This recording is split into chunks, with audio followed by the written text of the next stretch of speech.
Hi guys. Hi guys.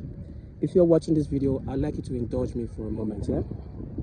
Um, I want to start by asking a question. And that question is, who am I? Who am I? If I were to answer that question like every other person, I'd say, my name is Lasbury. I am Lasbury, you know. But recently, I am coming to realize and I'm coming to understand that I am not Lasbury. I am not my name. I am not my body. I am not my mind. I am the awareness of the consciousness that is me. I am the one that is conscious of this awareness of me. I don't know if I'm making any sense here. This thing is still very new to me, but the only reason I am confidently able to talk about it is because I understand it right now. I get it. I get it. You are not this body. You are the person that is observing this body. You are the person that is inhabiting this body. If anything happens to this body, the real you leaves and it goes into another body and continues living. It's that simple. Not that simple though, but you get what I'm saying.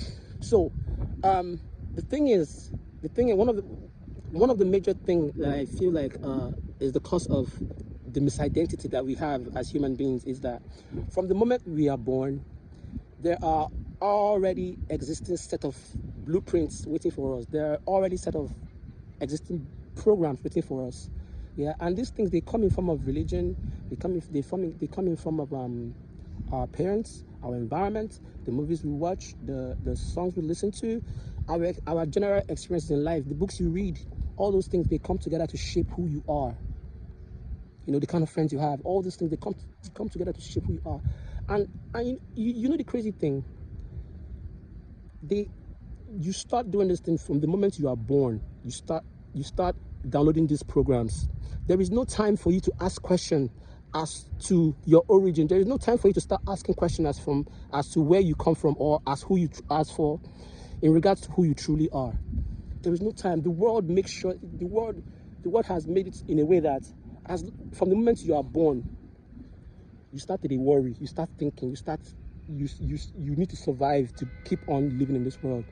And that in itself is the main reason for the forgetfulness that the world is experiencing right now.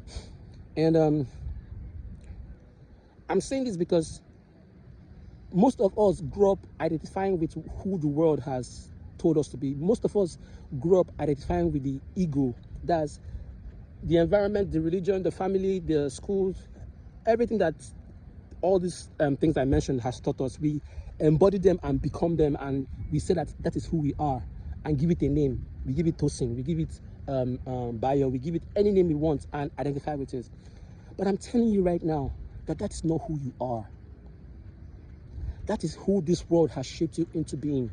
Now, this is where the idea of being born again comes in.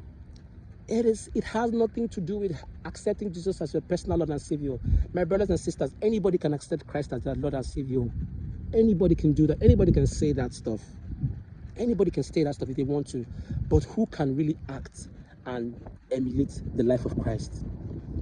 So the thing is this: they do it in such a way that by the time you grow up, by the time you grow old, there is no time for you to start understanding yourself.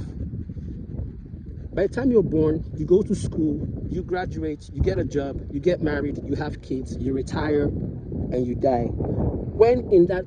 In all that space do you get to find yourself? Do you get to reconnect with yourself?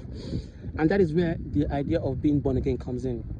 This physical body right now is serving as a womb that is inhabiting your soul. Your soul, the reason why you were born into this physical world was so that you could experience this world as a human being, as a physical being.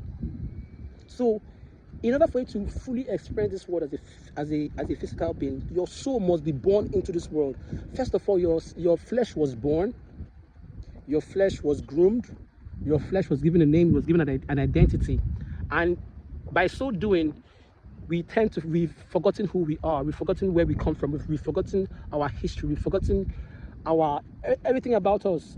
And you know, they tell us things and we take them at face value. Nobody asks questions. Questions like, why is a snake talking in the garden? Why is there a talking snake? Sure, you get, like, it is really, really, really, first of all, I have to give it to the person that created this world, the person that created this realm, this world, this earth that we're living in. Whoever made this simulation is a very, very brilliant. I don't think brilliant, the word brilliant cuts it, because they did it in such a way that once the veil is lifted from your eye and you realize that this is a simulation, and you go about telling people, they will say you are mad. That is the real thing. They will know that they will lock you up. So that is because everybody has come to identify with who they are on this world. Everybody has come to identify with the body. They've come to identify with the mind as their personality. They've come to identify with their thoughts as who they are.